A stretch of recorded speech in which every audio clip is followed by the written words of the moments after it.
Buenos días, hermanos, buenos días, iglesia. Segunda de Tesalonicenses 2, del 3 al 4. Nadie os engañe en ninguna manera, porque no vendrá sin que antes venga la apostasía y se manifieste el hombre de pecado, el hijo de perdición, el cual se opone y se levanta contra todo lo que se llama Dios o es objeto de culto, tanto que se sienta en el templo de Dios como Dios, haciéndose pasar por Dios. Señor, que tu Espíritu Santo gobierne cada palabra que hoy se diga, que el poder del Espíritu Santo se manifieste, que este sermón sirva para que otras personas también lo escuchen y afirmemos esto que creyó la iglesia por milenios, Señor. Amén. Te lo pido, Padre, en el nombre de nuestro Señor Jesucristo. Amén. Pueden sentarse, hermanos. Se da una razón. Bueno, el sermón se llama El hombre de pecado. El hombre de pecado se llama el sermón. Se da una razón, dice Matthew Henry, del por qué ellos no debían esperar la venida de Cristo como inmediata. Por eso le dicen, nadie os engañe. Dice, ahorita vamos a ver el contexto, pero dice, le están preguntando sobre la segunda venida de Cristo si era ya. Y él le dice, nadie os engañe de ninguna manera. Entonces, esa venida no iba a venir en ese momento, se lo está diciendo Pablo. Tranquilos que todavía no va a venir en este momento.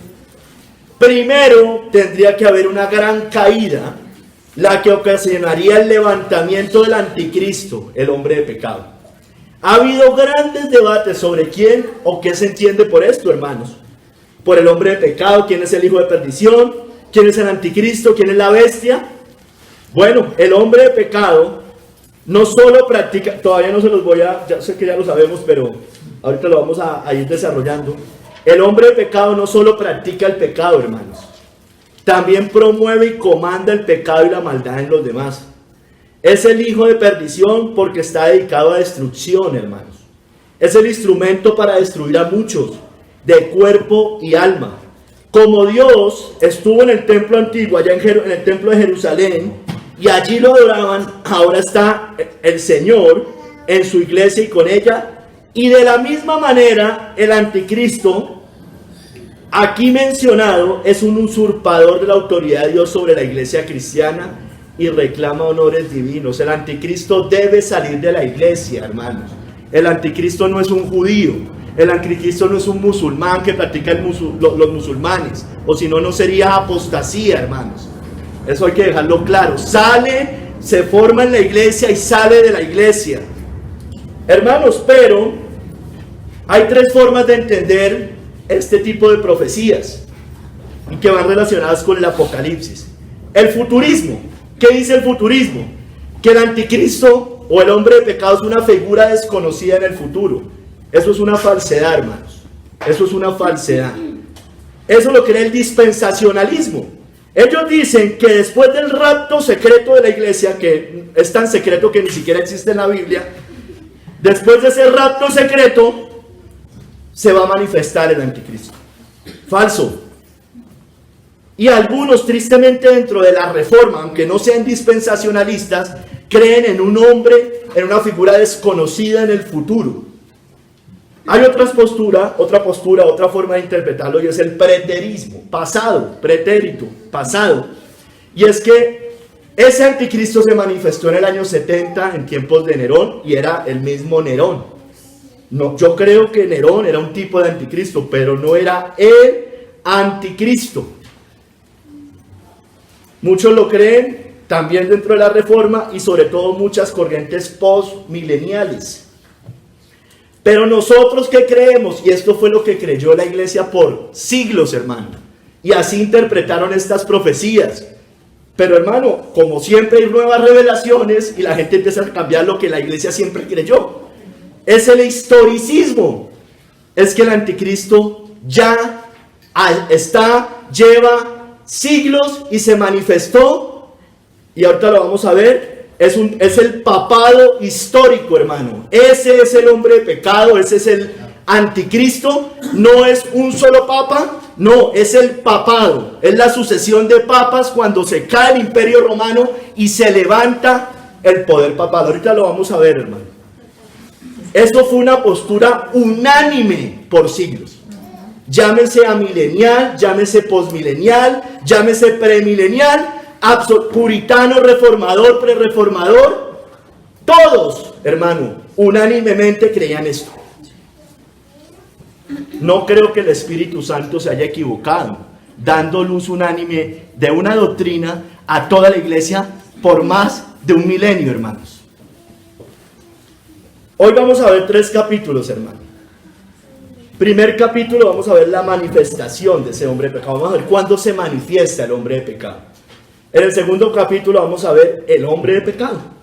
Y en el tercer capítulo vamos a ver su destrucción. Primer capítulo, su manifestación.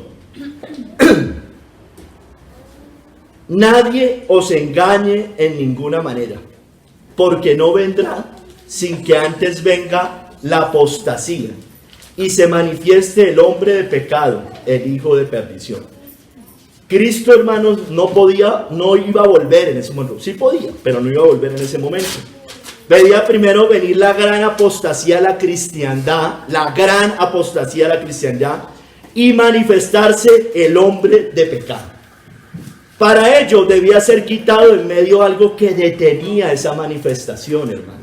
Ahí lo dice en los versos del contexto, que hay algo que lo detiene. Algo que lo detiene. Vamos a ver. Hermano, ¿quién era ese hombre de pecado? Es la apostasía papal, hermano. La apostasía papal.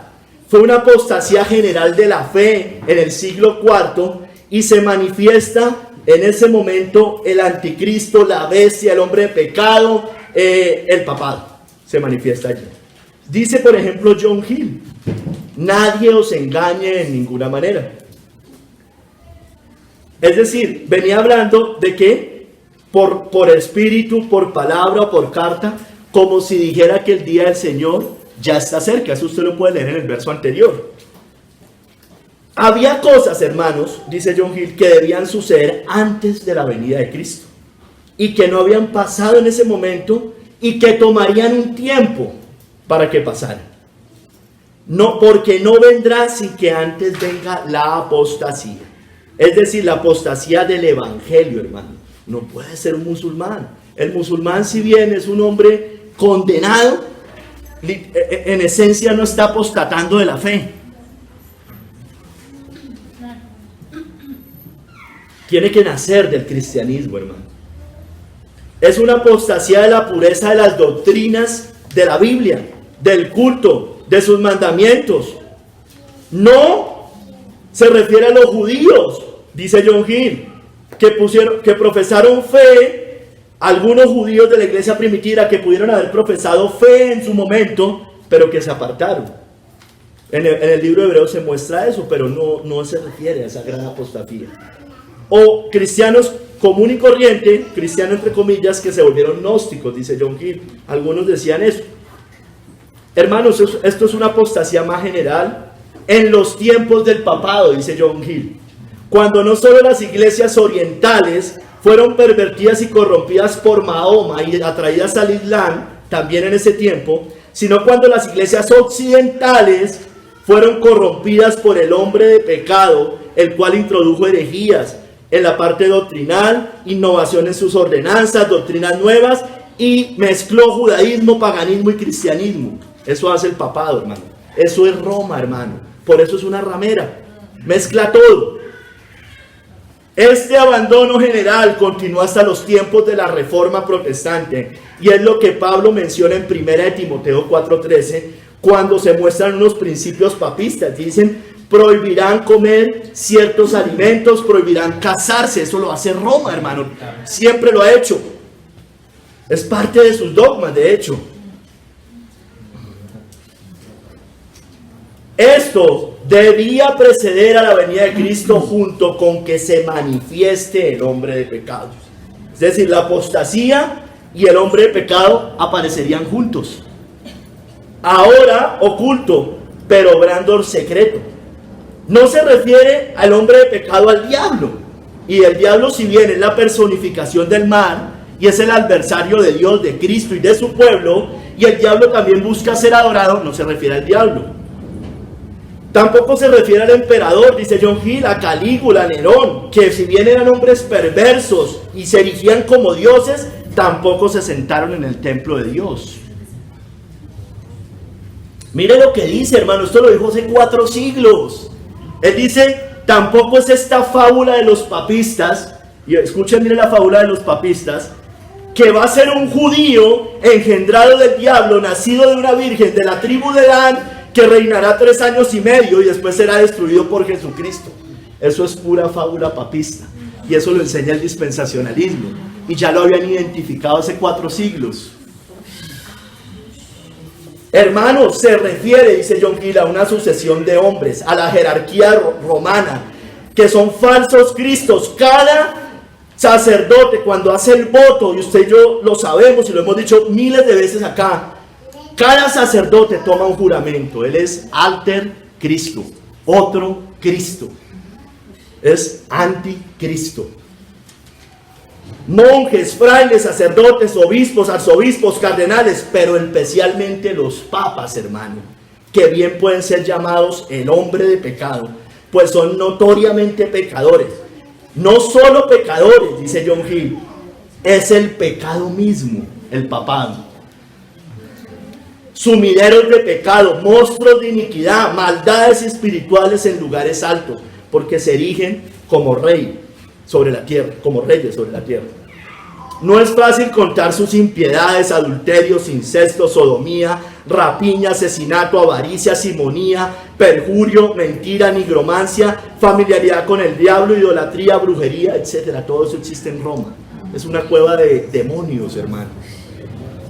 No solo han sido culpables de los crímenes más atroces en la historia de la humanidad, dice John Gill, también son los patrocinadores del pecado. Ellos prescinden de las leyes de Dios, haciendo del pecado algo ligero al conceder indulgencias a los peores crímenes.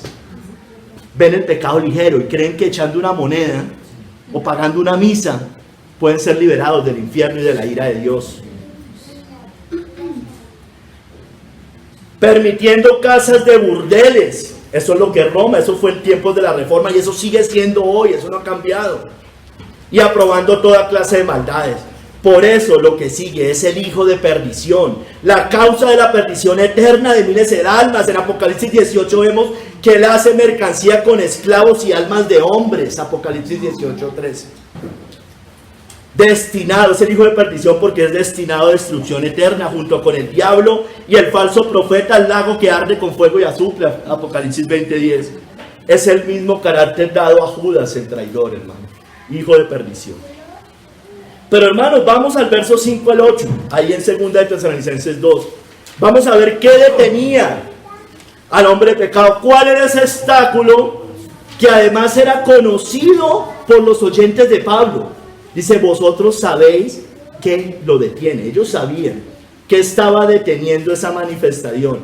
¿Qué impedía la manifestación apóstata del hombre de pecado? Vamos al verso 5. ¿No os acordáis que cuando yo estaba todavía con vosotros os decía esto? Y ahora vosotros sabéis, ellos sabían en tiempos de Pablo, lo que lo detiene, a fin de que a su debido tiempo se manifieste, es decir, el hombre de pecado. Porque ya está en acción, en ese momento ya estaba en acción el misterio de la iniquidad. Solo que hay alguien que al presente lo detiene. Hasta que él a su vez sea quitado en medio. Ese obstáculo debe ser quitado para que se manifieste el hombre de pecado. Y entonces se manifestará aquel inicuo, a quien el Señor matará con el espíritu de su boca y destruirá con el resplandor de su venida. Amén. Algo estorba o retiene al hombre de pecado. Se supone, o se suponía, dice Matthew Henry, que fuera el poder del imperio romano. Roma cae en el siglo IV. Ahorita lo voy a explicar un poquito más. Simplemente les doy la introducción. Roma era ese obstáculo. Se suponía que fuera el poder del imperio romano, al que el apóstol no menciona claramente en esa época. Y ya vamos a ver por qué no lo menciona. La corrupción de la doctrina y la adoración entraron por grados y la usurpación del poder fue gradual. Así prevaleció el misterio de la iniquidad, que ya comenzaba. Por eso Juan dijo en su carta hijitos, ya es el último tiempo y según vosotros oíste que el anticristo viene, así ahora han surgido muchos anticristos. O sea, ese misterio de la iniquidad ya había empezado, ya habían falsos maestros, falsas profetas, pero él habla de que han surgido muchos anticristos, pero va a haber el anticristo que va a venir posteriormente. Había un obstáculo que impedía la manifestación del hombre de pecado, y cuando ese obstáculo fuera quitado de en medio, lo que dice acá que acabamos de leer, entonces se va a manifestar ese hombre de pecado. El dispensacionalismo dice que ese obstáculo es el Espíritu Santo, y que cuando ocurra el rapto de la iglesia, antes de la tribulación, el Espíritu Santo será quitado y se manifestará el anticristo. Gran blasfemia, gran engaño, hermano. El Espíritu Santo es Dios. El Espíritu Santo llena toda la tierra. Amén. Es omnipresente, hermanos. El Espíritu Santo jamás será quitado de la tierra. Cristo estará con nosotros, lo dijo, por medio del Espíritu hasta que termine este mundo. Y yo estoy con vosotros todos los días hasta el fin del mundo. ¿Y cómo iba a estar? Por medio del Espíritu Santo, hermano. Hasta el último día. No puede ser quitado 7 años antes. Es imposible. Hermano, y ellos llegan a unas contradicciones tan terribles porque según ellos es raptada la iglesia 7 años antes. Pero resulta que todavía se van a seguir convirtiendo personas en esos 7 años. ¿Quién los convence si el Espíritu Santo no está? Blasfemia, mentira, engaño, herejía. Son totalmente contrarios a la palabra de Dios. No podemos eso aceptar ni siquiera como una postura, hermanos. Son posturas erradas, hermano, totalmente erradas. Hermano, Pablo no dijo por carta cuál era la identidad de ese obstáculo, no dijo. Él no lo menciona, pero le dice, pero todos los cristianos de esa época sabían muy bien lo que impedía la manifestación del hombre de pecado.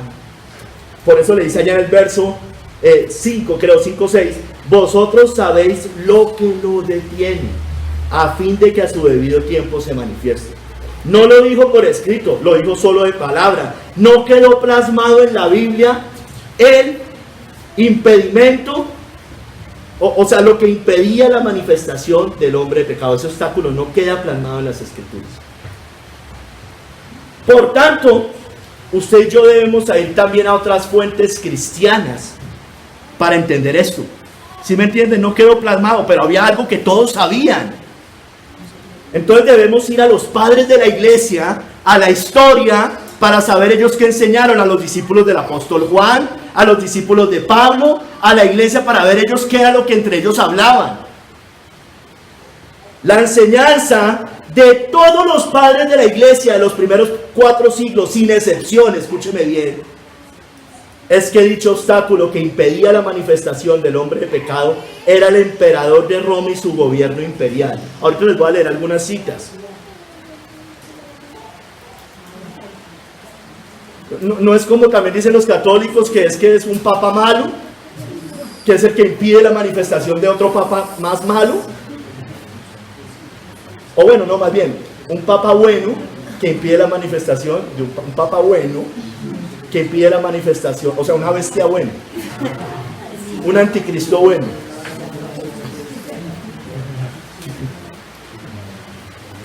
Si Pablo hubiera escrito que el imperio romano debía ser quitado de en medio, esa carta podría haber sido, escúcheme bien, si Pablo lo menciona en ese momento, si dice es el emperador, es el imperio romano, esa carta seguramente hubiera sido leída por las autoridades romanas y sería acusado falsamente de conspirar contra el emperador y probablemente hubiera sido ejecutado, hermano. A ver, Pablo no tenía problemas con el emperador, más de que era un impío y debía arrepentirse. Pero el interés de Pablo no era conspirar para derrocar al imperio romano. No era su interés. Pero si leen esas cartas es muy probable que hubieran pensado que él quería hacer una revolución y este tipo de cosas. Si Pablo, hermano, hubiera escrito esto, como les venía diciendo, hubiera sido falsamente acusado de conspirar contra el emperador. Hermanos, miremos lo que dijeron algunos padres de la iglesia, porque tenemos claro que la Biblia no menciona ese obstáculo. Entonces, tenemos que ir a esas fuentes para entender lo que creyeron ellos, lo que decían ellos y lo que todos sabían. Era muy conocido. No eran posturas en ese tiempo. Era una única cosa que ellos ya sabían que tenía que suceder. La Enciclopedia Británica dice, eso es una enciclopedia moderna, pero habla de lo que creían los padres de la iglesia. Dice la Enciclopedia Británica: la creencia de los primeros cristianos en lo referente a la identidad del obstáculo que impedía la manifestación del hombre de pecado era que dicho obstáculo era el Imperio Romano con el emperador a la cabeza. Eso está en el volumen 2, página 60. Eso es de 1961 en el artículo del Anticristo. Estoy trayendo referencias, hermanos. No me lo estoy inventando, no es una doctrina nueva, es una doctrina histórica. Tiene milenios, hermano. O bueno, más de un milenio por lo menos. El comentario bíblico de Clark. Estos son generales. El testimonio unido de los líderes de la iglesia de los 4 primeros siglos era que el obstáculo que tenía que ser quitado del medio era el Imperio Romano.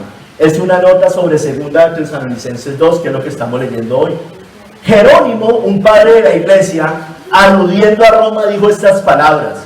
Jerónimo era de los primeros siglos. Si Pablo hubiese escogido decir esto abiertamente, hubiera provocado una enorme e innecesaria persecución contra los cristianos. Se estaba refiriendo al Imperio Romano. Esto está en un comentario del libro 5, en un capítulo 25. Justino Mártir, otro padre de la iglesia, en su libro Apologías, escrito a los gobernadores de Roma, dijo esto: los cristianos oraban por el emperador de Roma y por la continuidad de su imperio, ya que sabían que cuando éste desapareciera, se manifestaría el hombre de pecado. Eso lo dice Fromm en la fe, Fromm lo referencia a Justino Mártir en la fe profética de nuestros padres, página 19. O sea, él allá cita a Justino Mártir. Tertuliano, otro padre de la iglesia. ¿Cuál es el poder que detiene la manifestación del hombre de pecado? ¿Quién más sino el Imperio Romano, el cual, quebrantado y dividido en 10 reinos, introducirá al anticristo sobre sus propias ruinas? También está en la fe profética de nuestros padres, página 563.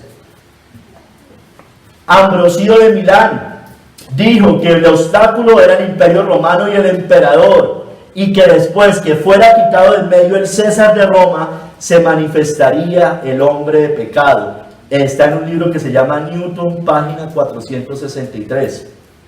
Crisóstomo dijo, cito a Crisóstomo, también otro padre de la iglesia, uno se puede preguntar, ¿qué es lo que detiene la manifestación del hombre de pecado?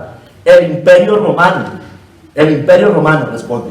Cuando éste desaparezca, entonces vendrá el hombre de pecado, porque mientras dure el temor de la gente hacia el emperador de Roma, nadie se ensalzará por sí solo. Pero cuando el emperador desaparezca, entonces el hombre de pecado se manifestará e intentará gobernar el reino de Dios y de los hombres. Está en el libro Homilías, página 388-389.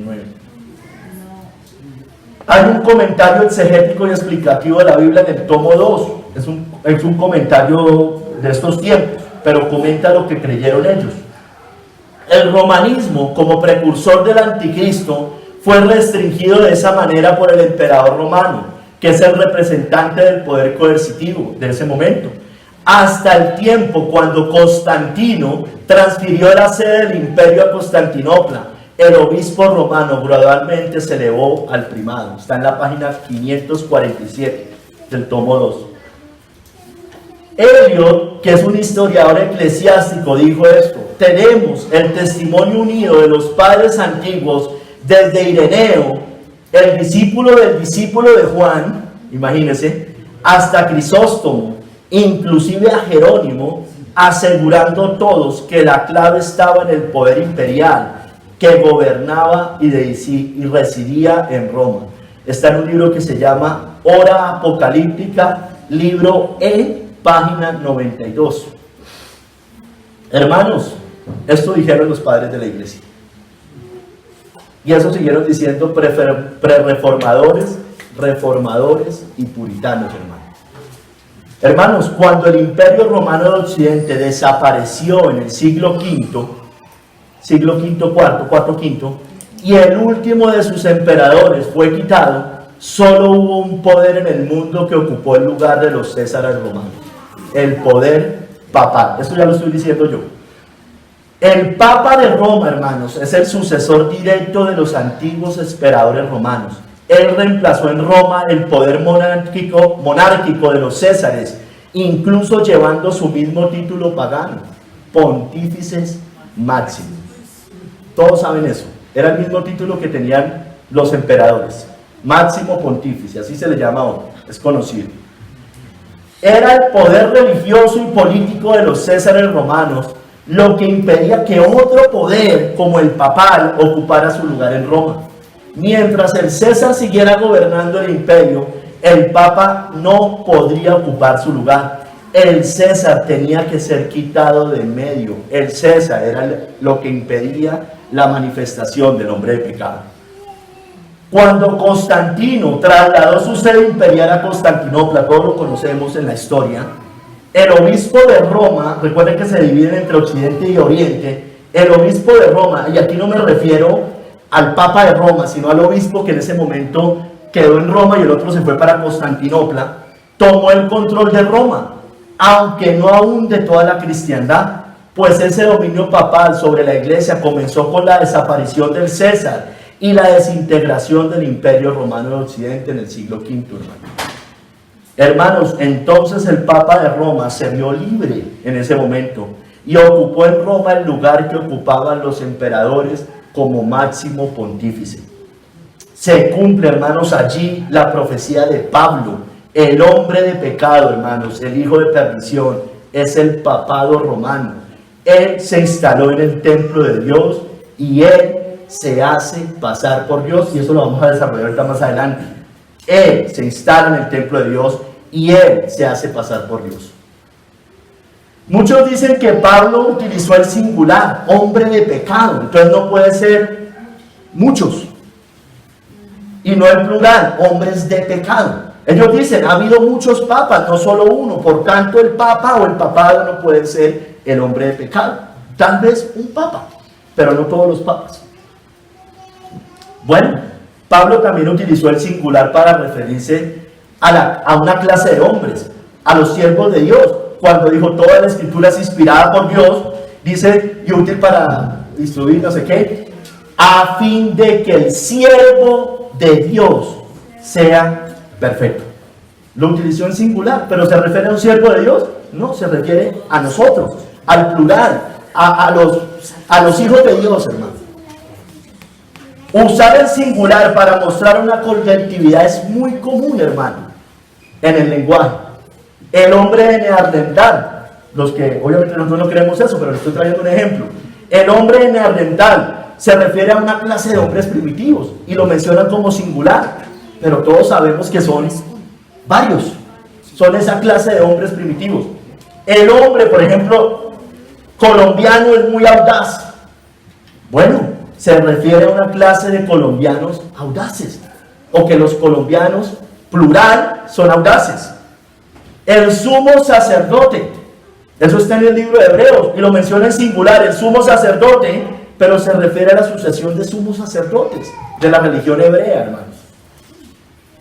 Hermanos, Pablo no se estaba refiriendo a un solo hombre, no se estaba diciendo que iba a ser una sola persona al final, sino una sucesión de hombres que se instalarían dentro de la cristiandad, pretendiendo ocupar el lugar de Cristo. Y eso es precisamente lo que significa el título papal: vicario de Cristo, el que ocupa el lugar de Cristo, el sustituto de Cristo.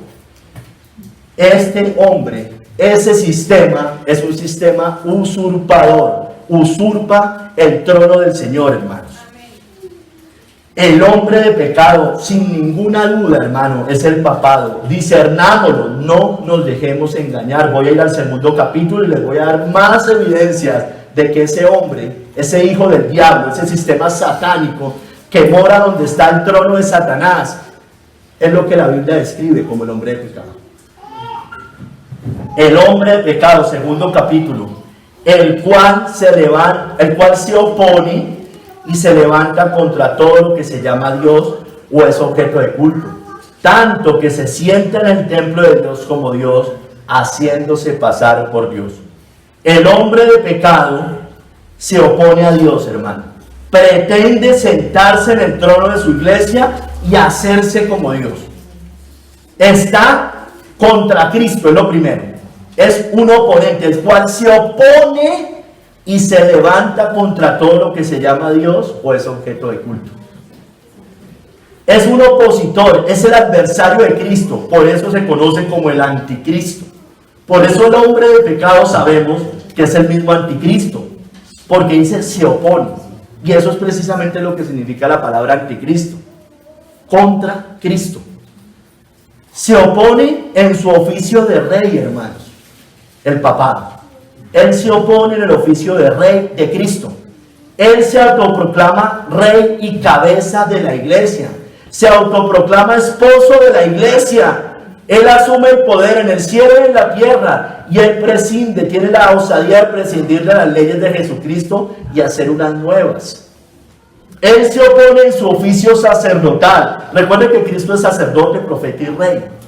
Él también se opone en su oficio sacerdotal. Él ofrece de nuevo en la misa, y la misa significa sacrificium en latín, ofrece de nuevo al Hijo de Dios, pretende ofrecerlo de nuevo. Este es mi cuerpo que por vosotros es partido. Hace un sacrificio el cura. Y tiene la osadía también de decir que convierten el pan y el vino en el cuerpo y la sangre de Cristo. Parten a Cristo en ese momento, pretenden partirlo. El sacrificio de Cristo fue una sola vez y para siempre.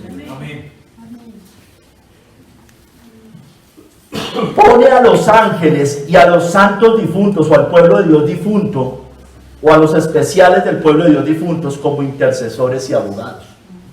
Entonces se opone al oficio de sacerdote porque Cristo es el único intermediario entre Dios y los hombres. Él intercede para siempre por nosotros en el cielo a la diestra de Dios. Él se opone también en su oficio profético. ¿Por qué? Porque el papado enseña como doctrinas mandamientos de hombres. Llámese catecismo, llámese todo lo que ese señor enseña. Cuando él habla es cátedra, se supone que el papa es infalible. Y cuando habla es cátedra, cuando da una norma de doctrina y de fe o de conducta, es infalible el papa. No que el papa sea infalible en todo lo que hace, es cuando se para en el trono de Pedro, dicen ellos, y da una doctrina, cambia una doctrina, es infalible. Tradiciones, adoración a imágenes, a ángeles, a santos y las obras meritorias, oponiéndose a la salvación por gracia por medio de la fe. Y se levanta contra todo lo que se llama Dios y es objeto de culto. Hermano, objeto de culto se refiere a algo religioso, algo de adoración, algo de devoción. La Vulgata latina dice, traduce o lo que es objeto de culto, dice o lo que es adorado, o lo que es para ser adorado. Dios es el objeto de adoración, hermanos. Reyes, escúcheme bien, y se levanta contra todo lo que se llama Dios o es objeto de culto. ¿Qué es objeto de culto? Solo Dios, hermano. Solo a Dios adorarás. No es que aquí haya muchas cosas como objeto de culto. Lo único que merece adoración es Dios. Dios es el objeto de adoración. Sin embargo, la Biblia menciona que reyes y magistrados civiles son llamados dioses. Lo menciona en el Salmo 82:6. No Dios como entendemos la definición de Dios de deidad, sino dioses con D pequeña. Y este monstruo de iniquidad se levanta contra este tipo de dioses. Este monstruo de iniquidad, dice John Hill, y primogénito de Satanás, es decir, los papas de Roma se han exaltado por encima de ellos, es decir, de esos dioses magistrados. No solo se han encargado los papas de Roma de excomulgar emperadores y reyes, sino de deponerlos y quitarles sus coronas, de dar sus reinos a otros. Así de cierto se cumple este pasaje en ese conjunto de hombres impíos e insolentes. Escritores judíos llaman a Roma Magdiel, que significa engrandecerse a sí misma, Y es precisamente lo que hace el papado, se engrandece a sí mismo por encima de reinos y estados. Lo describe la palabra de Dios como el cuerno pequeño en el libro de Daniel. Daniel 7:8 y el 7:25 nos dice que ese cuerno pequeño habla palabras contra el Altísimo. Es decir, enseña blasfemias, blasfema contra la verdad y contra el reino de Cristo. Dice Daniel 7:8, venía hablando del cuarto reino de la estatua de Nabucodonosor. Mientras yo contemplaba los cuernos, he aquí otro cuerno pequeño salía entre ellos, de esos 10 reyes. Y delante de él fueron arrancados 3 cuernos de los primeros, y aquí que este cuerno tenía ojos como de hombre, y una boca que hablaba grandes cosas. Y eso también lo referencia a Apocalipsis 13, hermanos. Apocalipsis 7, ahí en el libro de Daniel, en el verso 25, 7:25, dice, y hablará palabras contra el Altísimo, y a los santos del Altísimo quebrantará, y pensará en cambiar los tiempos y la ley, y serán entregados en su mano hasta tiempo y tiempos y medio tiempo. Eso también lo menciona Apocalipsis. Bueno, miremos, hablará palabras contra el Altísimo. El Papa de Roma, con su doctrina romana, pone dioses ajenos delante de Dios. Primer mandamiento, pone a María, pone a los santos para que le hayan devoción. Él lo hace y lo enseña como doctrina. Promueve la idolatría y aparta a la gente de Dios. Él habla palabras contra el Altísimo. Está hablando palabras contra Dios porque está poniendo dioses ajenos delante de Dios. A los santos del Altísimo quebrantará. Hermano, para todos es conocido que Roma por siglos en la Inquisición persiguió al pueblo de Dios, lo llevó a muerte y cárcel. Apocalipsis 13:7 dice que hace guerra contra los santos y se le dio la facultad de vencerlos, es decir, matarlos. Dice que cambia los tiempos. Bueno, el Papa Gregorio XIII introdujo el calendario gregoriano, cambiando el calendario lunar utilizado por los judíos e introdujo el calendario solar. Primero lo había introducido un emperador romano y después este papa corrige siglos después el calendario solar. Cuando la Biblia nos dice que el calendario bíblico lunar debía ser usado para los tiempos, deberíamos seguir ese calendario. Dice la Biblia en el Salmo 104 que hizo la luna para los tiempos. El Papa de Roma es el único que ha cambiado la ley de Dios. El Papa romano quitó el segundo mandamiento. Vaya a un catecismo, no existe. El que habla precisamente contra la idolatría, no te harás imagen, no existe en el catecismo. Y hermano, y al cuarto mandamiento, que es el día de reposo, le incluyó santificar las fiestas. ¿Para qué? Mire un calendario aquí en Colombia, todos los santorales, para que usted y yo guardemos esas fiestas, santificar las fiestas. Y en todos los países es igual, hermano. Y como le quedaba faltando un mandamiento, tiene la osadía de dividir el 10º mandamiento en 2. Hace precisamente lo que condena Deuteronomio y Apocalipsis al final. Cualquiera que agregue o le quite estas palabras de esta profecía, le caerán todas las plagas escritas en este libro. Son unos malditos, eso es lo que son. No se alarme, no se ponga, es un maldito, es un perverso, es un hombre de pecado, es un hijo de maldición. No voy a orar por el Papa, ha cometido pecado de muerte. Eso dice la Biblia. No ore por ellos, han cometido pecado de muerte. Uy, a usted le falta amor, Marco. No, al que le falta amor es a él, que lleva almas al infierno. Él se engrandece sobre todo Dios. Le decía, reyes, príncipes, gobernantes, presidentes, Estado y organismos internacionales. Mire lo que dice Daniel 11, 36, 37.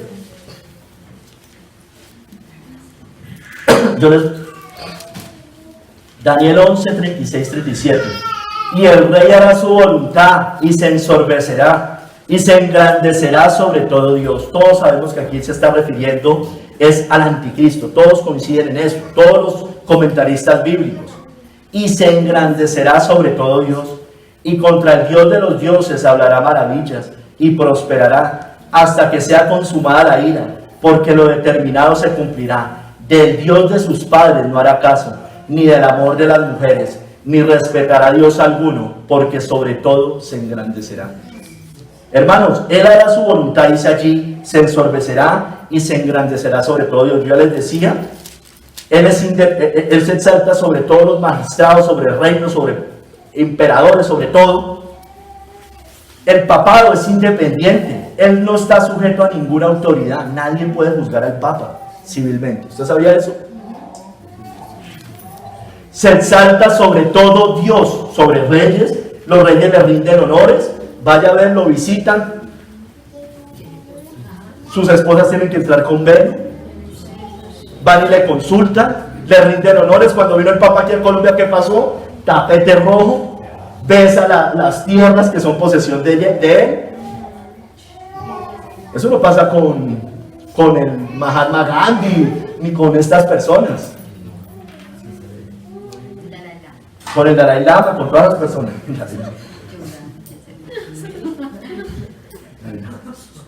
Dice que contra el Dios de sus padres hablará maravillas y prosperará.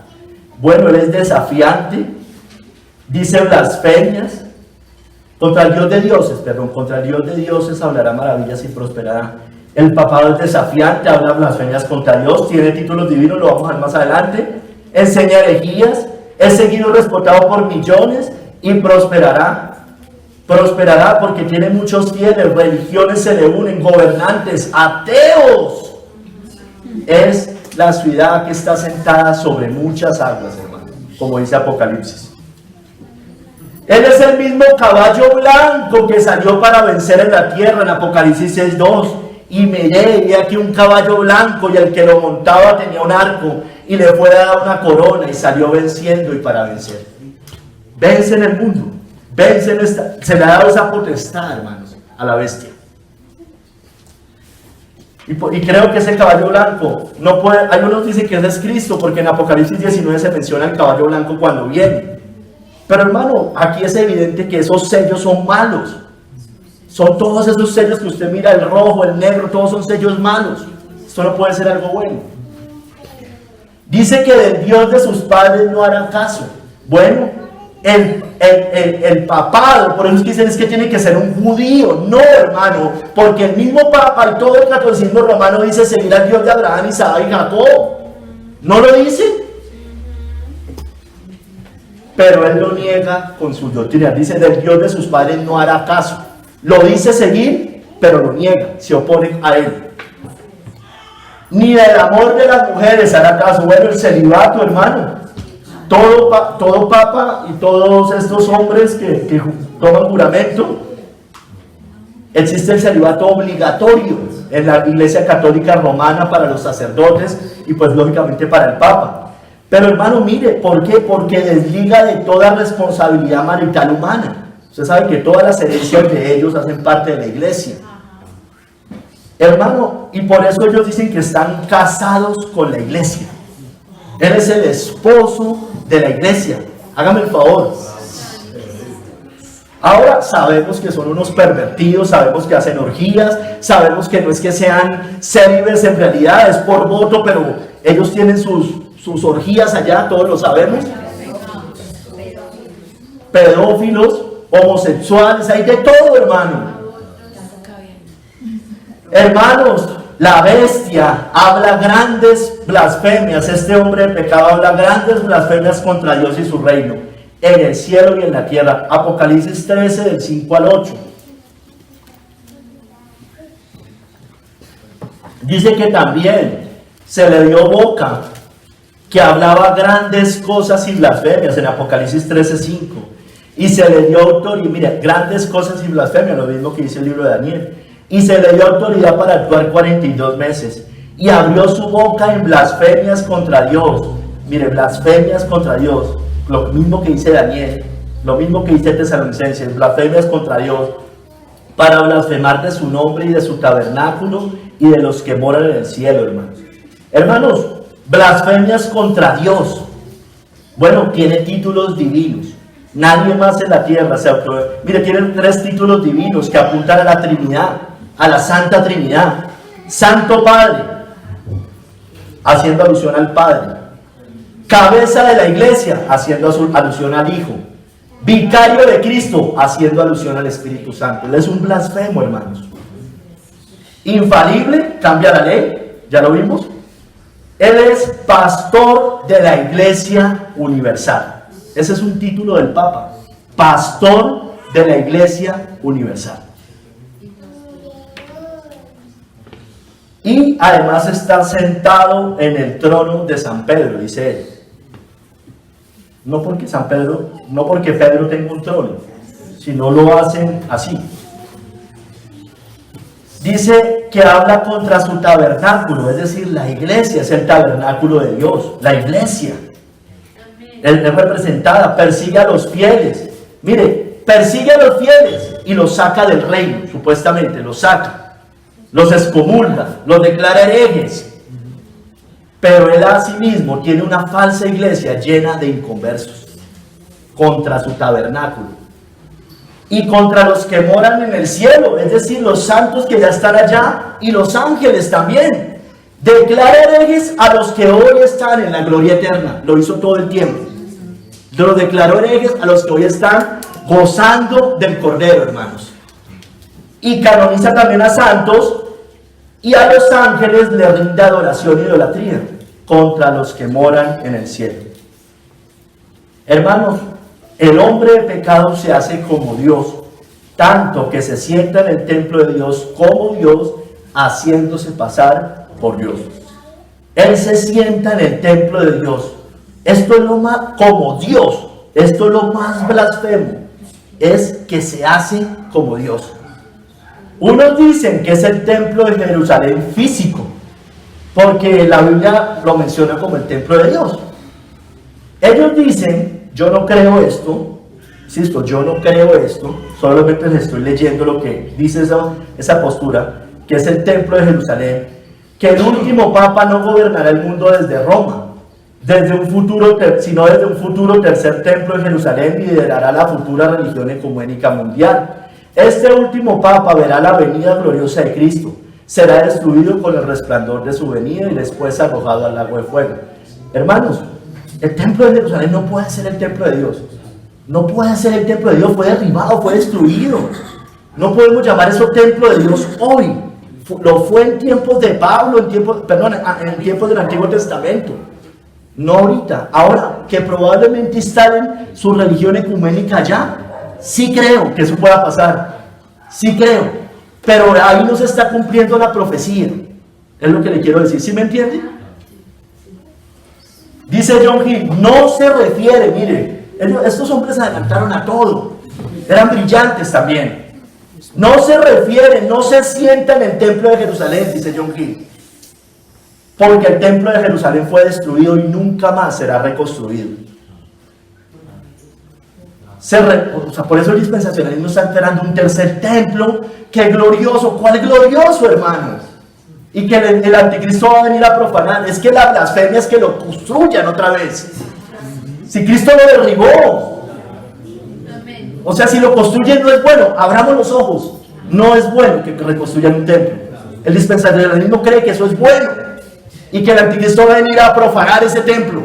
No, es que el solo construirlo ya es una profanación de los mandatos de Dios, hermano.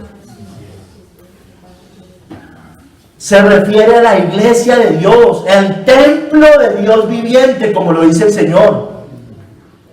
Es la casa de Dios, columna y baluarte de la verdad, nos describe el Nuevo Testamento. El anticristo se levantó de la iglesia y en medio de ella. Y hay que decir algo, hermano, cuando el anticristo aparece en el siglo IV, era una iglesia verdadera todavía. Era una verdadera iglesia. Era una iglesia que venía de los primeros 4 siglos. Ya, claro, ya venían con cositas, pero era una verdadera iglesia. Y este hombre se levanta ya y saca la apostasía. No la iglesia del papado era una verdadera, es en la que él se levantó era verdadera. El anticristo, se levanta y usurpa el poder y la autoridad. Ha sido tan corrompida por él que aquí se siente y recibe el honor del mundo como si fuera Dios. Ahora, mire, en el Arco del Triunfo en Francia, el Papa Sixto IV, no recuerdo en qué siglo, una inscripción en latín cuando llega el Papa a visitar Francia, dice le ponen estas palabras, haciendo referencia al Papa, porque él se sienta como Dios. Gobernó al mundo por su palabra, haciendo referencia al Papa, y merecidamente creído como Dios en la tierra.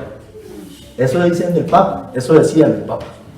La ley canónica dice, eso es católico, eso es lo que dice como dogma el romanismo. El Papa no puede ser desatado o atado por ningún poder secular, ya que es evidente que es llamado Dios por ese piadoso príncipe Constantino, y es manifiesto que Dios no puede ser juzgado por hombres. ¿Se dan cuenta? El Papa Juan 22, no Juan 23, Juan 22 fue llamado nuestro Señor Dios el Papa. Hermanos, Pablo se refería al conjunto de cristianos, a la cristiandad. ¿No sabéis que sois templo de Dios y que el Espíritu de Dios mora en vosotros? Si alguno destruyera el templo de Dios, Dios le destruirá a él, porque el templo de Dios, el cual sois vosotros, santo es. Lo que Pablo dijo es que ese hombre se instalaría en la iglesia como líder supremo, ocupando el lugar del Cristo. Esta profecía se cumple al pie de la letra en el papado, el cual dice ser el representante de Dios en la tierra y el vicario de Cristo, hermanos. Haciéndose pasar por Dios. Haciéndose pasar por Dios. Es la misma blasfemia y se sigue repitiendo. O sea, dice, se sienta en el tiempo de Dios como Dios, haciéndose pasar por Dios. Sigue afirmando que Él se declara Dios en la tierra. Por ejemplo, John Hill dice, usurpando el poder sobre las conciencias y almas de los hombres, prescindiendo de las leyes de Dios, asumiendo para sí todo el poder en el cielo y en la tierra, pretendiendo abrir y cerrar las puertas del cielo a su antojo, perdonando pecados, cosa que solo Dios puede hacer. Esta es la boca que habla blasfemias de Apocalipsis 13, 5, 6. Les voy a leer algunos artículos del Catecismo Católico para que usted se dé cuenta que eso es lo que enseñan allá, que eso es dogma del catolicismo. Porque es que algunos creen que es que el catolicismo no enseña nada de esas cosas, que eso no lo inventamos nosotros los protestantes. Catecismo Católico, artículo 882. El sumo pontífice, obispo de Roma y sucesor de San Pedro, es el principio y fundamento perpetuo y visible de unidad, tanto de los obispos como de la muchedumbre de fieles. El pontífice romano, en efecto, tiene en la iglesia, en virtud de su fundación, en virtud de su función de vicario de Cristo y pastor de toda la iglesia, la potestad plena, suprema y universal, que puede ejercer siempre con entera libertad. En el Catecismo, en el artículo 891 dice, el romano pontífice, cabeza del colegio episcopal, goza de esta infalibilidad en virtud de su ministerio, cuando como pastor y maestro supremo de todos los fieles que confirman la fe a sus hermanos, proclama por un acto definitivo la doctrina en cuestiones de fe y moral. Está hablando de la infalibilidad. La infalibilidad prometida a la iglesia reside también en el cuerpo episcopal cuando ejerce el magisterio supremo con el sucesor de Pedro. Sobre todo, hermano, esto se aplica cuando hacen concilios ecuménicos, como ya ha sucedido, como sucede en el Concilio Vaticano II, cuando la iglesia propone por medio del magisterio supremo que algo se debe aceptar como revelado por Dios para ser creído y como enseñanza de Cristo, abro comillas, hay que aceptar sus definiciones con la obediencia a la fe. Esta infalibilidad abarca todo el depósito de la revelación divina, sigue diciendo el magisterio, el catecismo en este artículo. Artículo 936.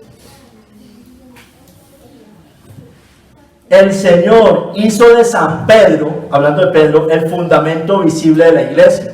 Le dio las llaves de ella.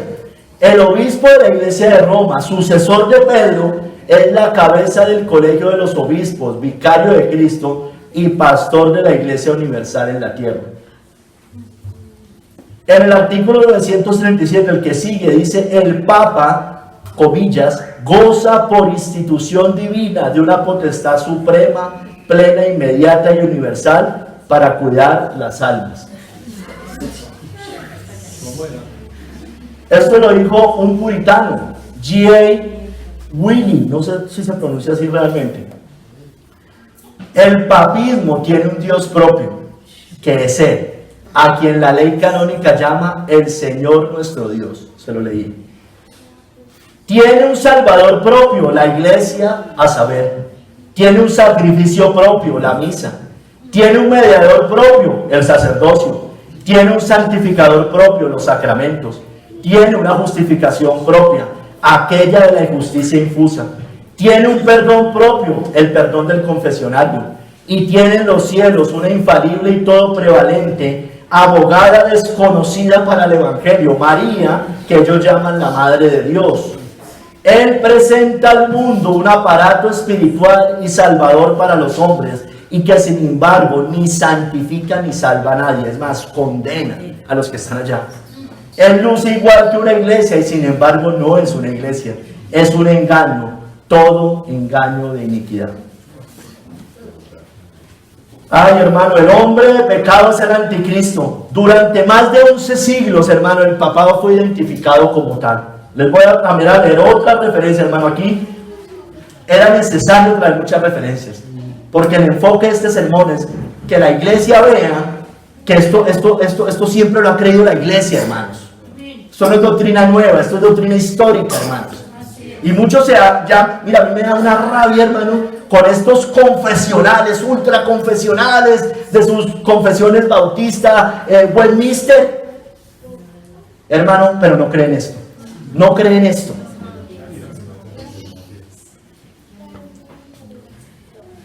Tergandus, obispo de Treveris, en el 900 después de Cristo, llamó anticristo al Papa. Sí, un lobo y Roma, Babilonia.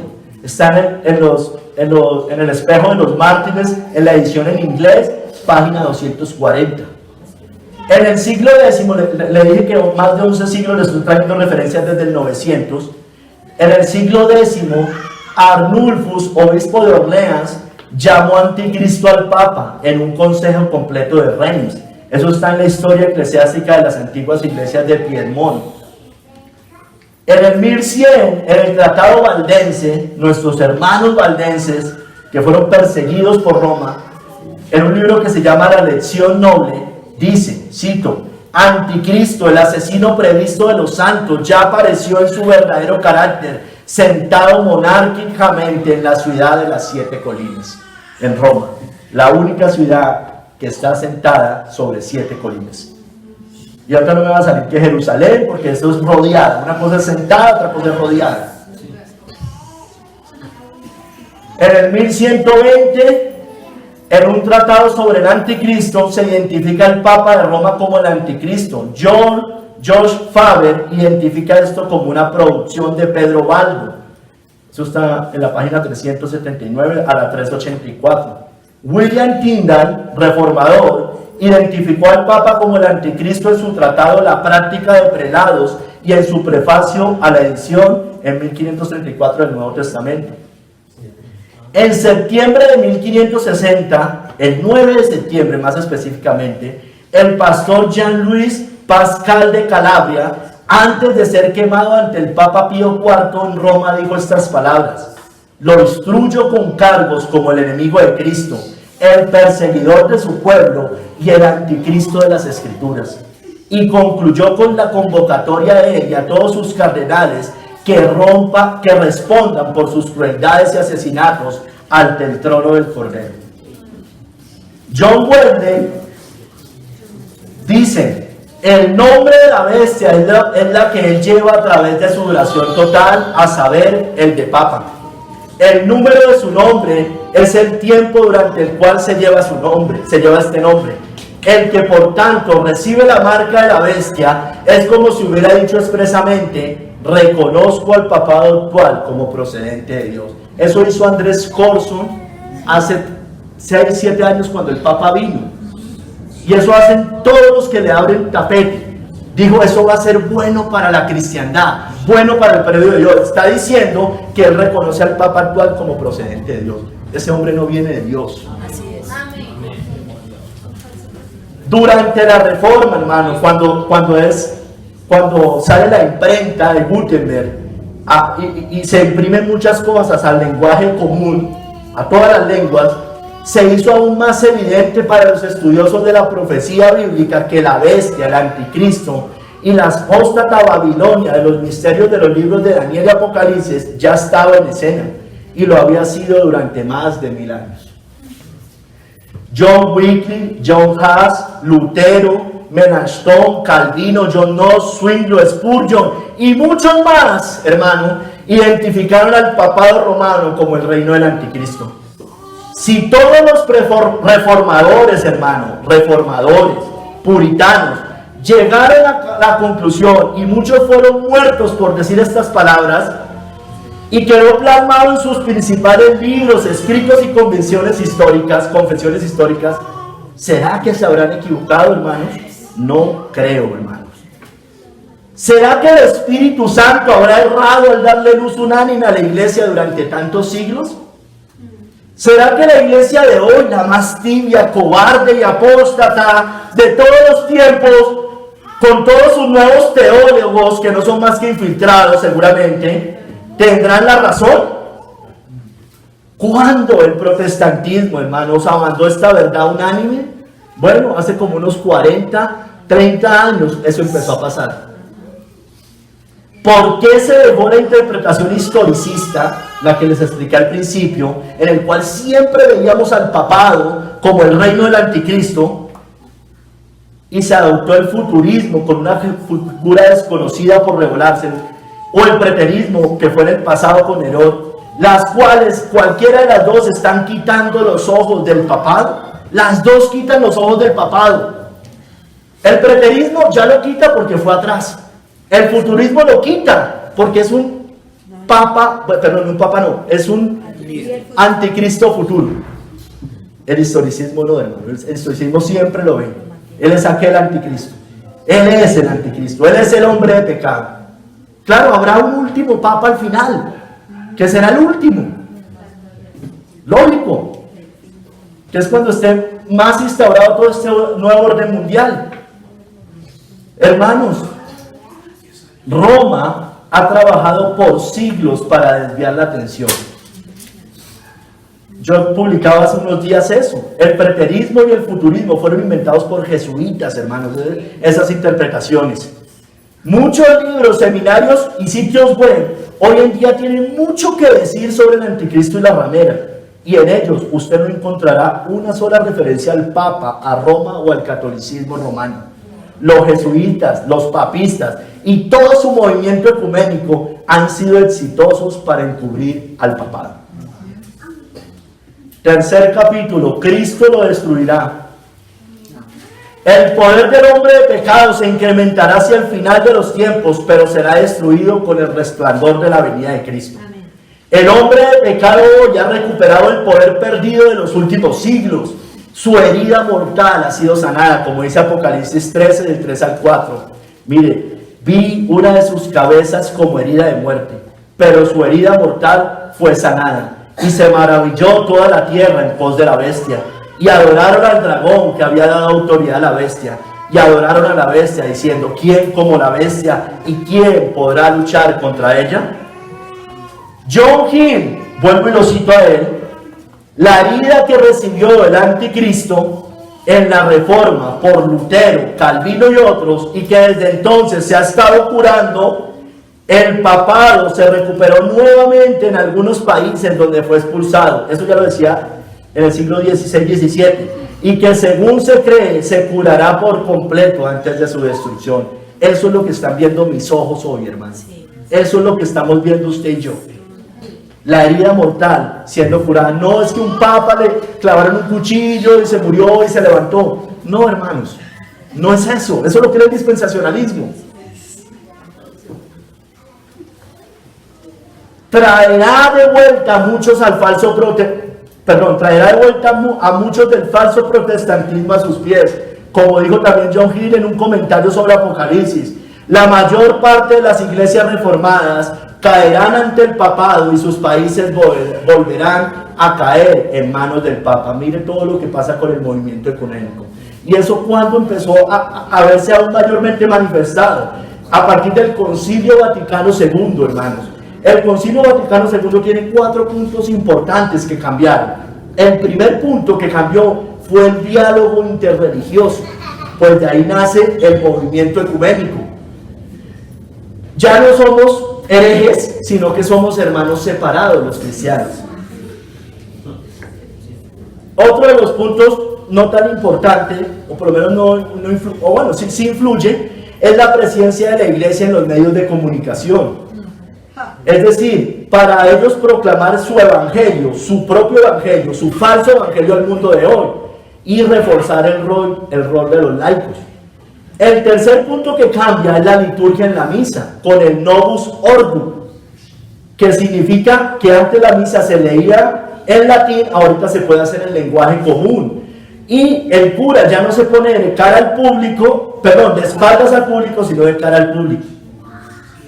Y otro de los puntos, mírenlo, y a Francisco lo ha exaltado mucho, la problemática social para la clase obrera y la defensa de los más pobres. Bueno, hermanos, note algo. Bergoglio, Francisco, este papa de hoy, fue coronado en el 2013. Si usted le da una perspectiva al mundo, desde el 2013 este mundo ha cambiado demasiado, hermanos. Demasiado. Ha cambiado aún más. Mire, con varias de sus encíclicas o comunicados al mundo y a la iglesia. Laudato Si, en el 2015, proclamada por el Papa Francisco, que tiene que ver con la ecología y el cambio climático, y dice palabras como que hay que cuidar la aldea global. El engaño del cambio climático. Todos sabemos que eso es un engaño. Eso es una mentira, es el cambio climático.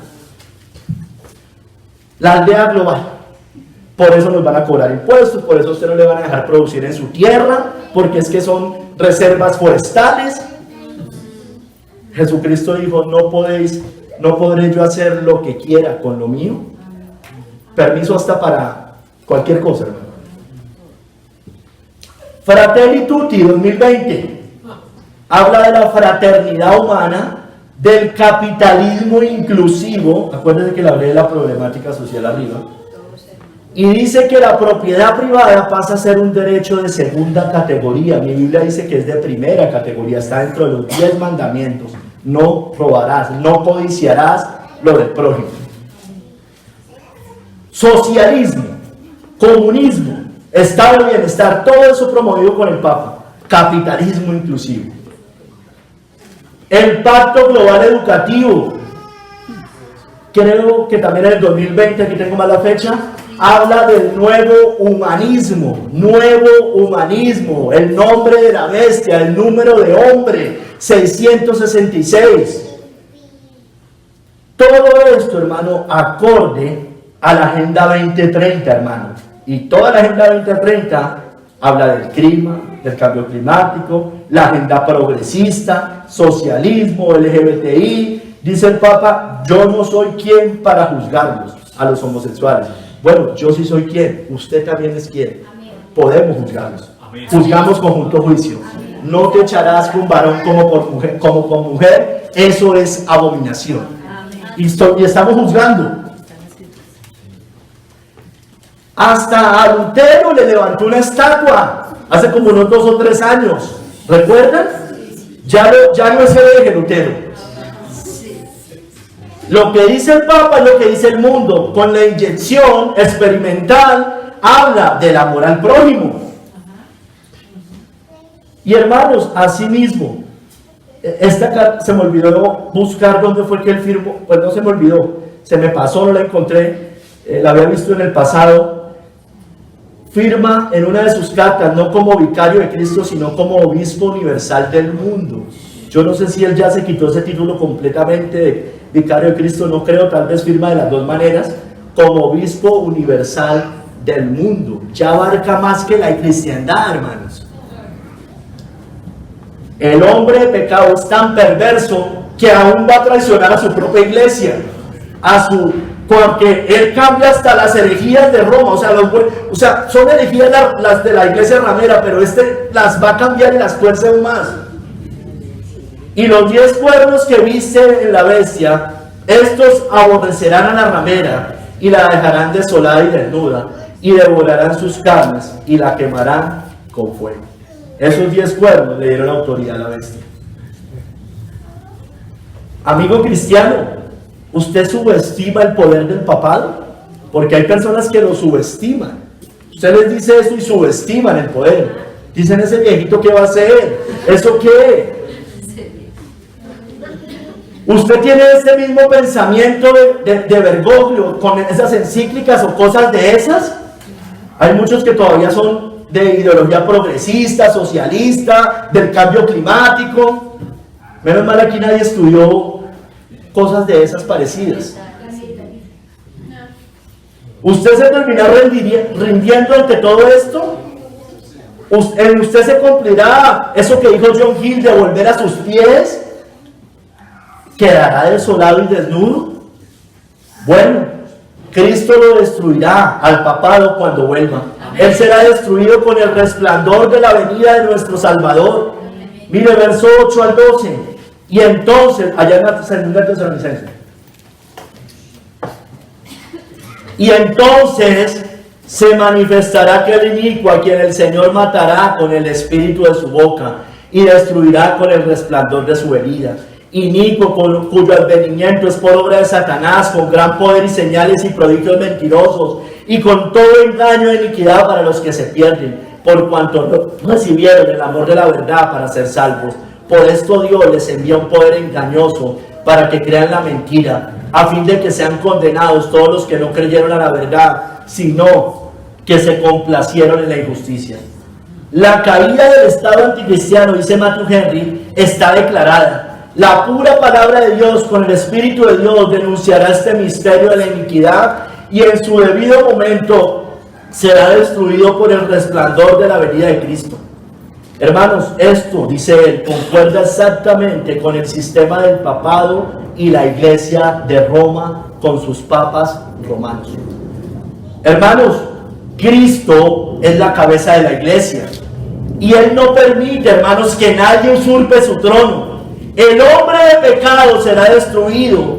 Así lo plasmaron nuestros hermanos bautistas en su confesión de 1689, y se la voy a leer, me encantaría volvérselas a leer. Estos bautistas fundamentalistas, ultra reformados, los más confesionales que hay, y no creen esto. Cito: la cabeza de la iglesia es el Señor Jesucristo, en quien por el designio del Padre todo el poder requerido para el llamamiento, el establecimiento, el orden o el gobierno de la iglesia está suprema y soberanamente investido. Por tanto, no puede el Papa de Roma ser cabeza de ella en ningún sentido, sino que es aquel anticristo, aquel hombre de pecado, hijo de perdición, que se ensalza en la iglesia contra Cristo y contra todo lo que se llama Dios, a quien el Señor destruirá con el resplandor de su venida. Hermanos, no existe el tal trono de San Pedro, no existe. El único trono es el de Cristo, Rey de reyes y Señor de señores. El mismo Pedro dijo que todos, incluido él mismo, somos piedras vivas, y que la roca sobre la cual se fundamenta la iglesia es Cristo, y sobre la cual se refundamenta nuestra fe es Cristo. Cristo es la única cabeza y fundamento de la iglesia, no el blasfemo Papa de Roma, no el monstruo de iniquidad papal, hermanos. Su trono, el de ese trono de la bestia, ese trono es el trono que le ha dado Satanás. Todo esto te daré si postrado me adorarás. Él sí se postró, Cristo no se postró. El papado y todo su reino se postraron. La silla donde él se sienta es la misma de los malvados emperadores romanos, y será derribada por Cristo al volver, hermanos.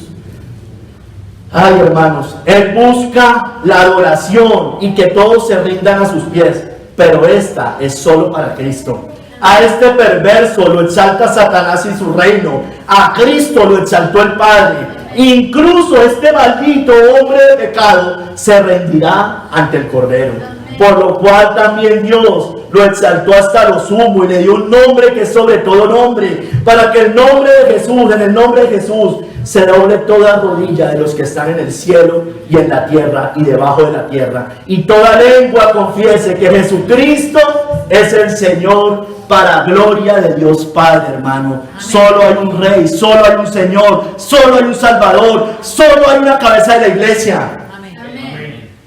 Y es Cristo, hermano. Dios lo exaltó para que en su nombre se doble toda rodilla, incluso la de estos blasfemos, hermano.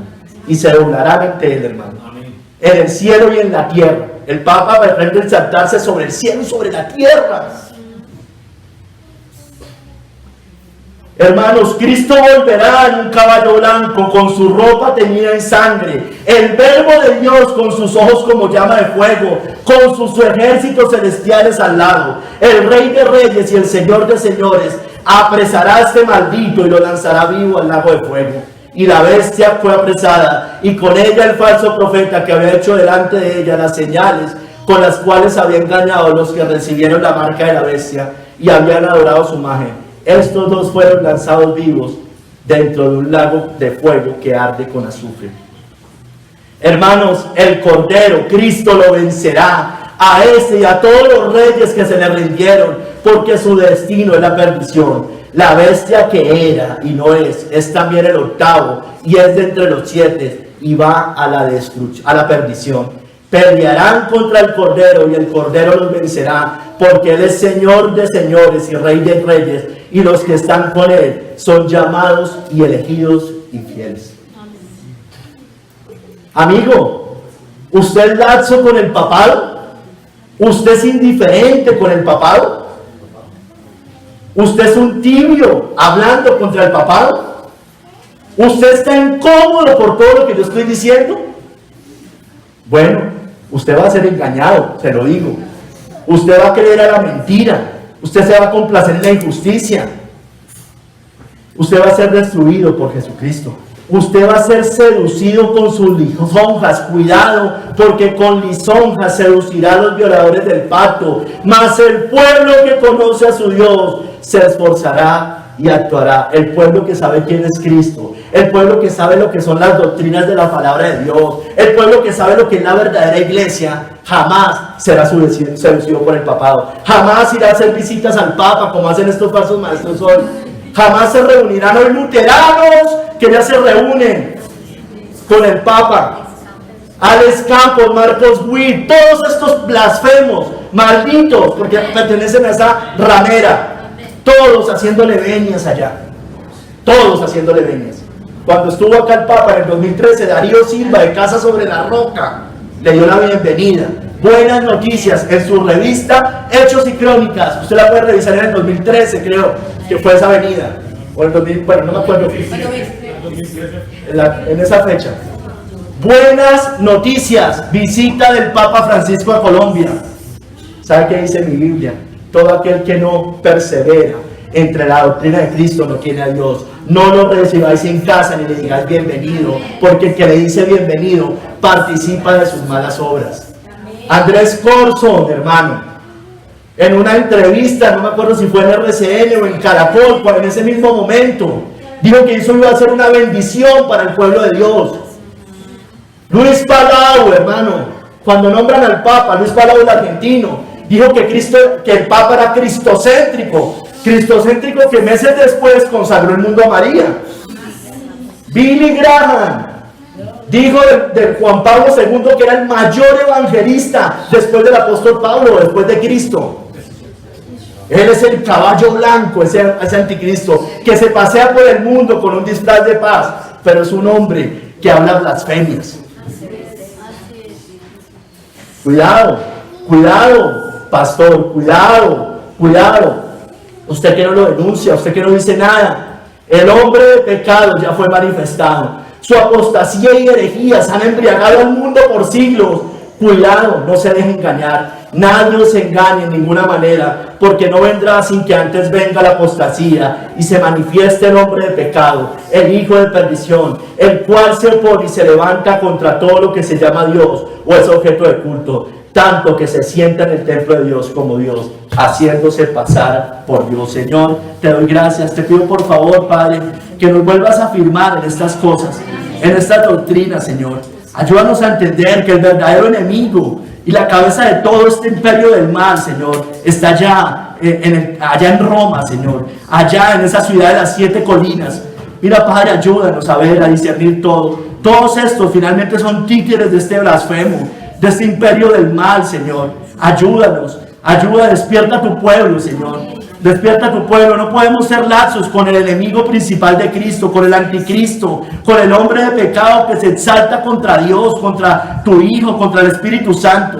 Te lo rogamos, Padre. Te doy gracias. Bendícenos en el nombre de nuestro Señor Jesucristo. Amén.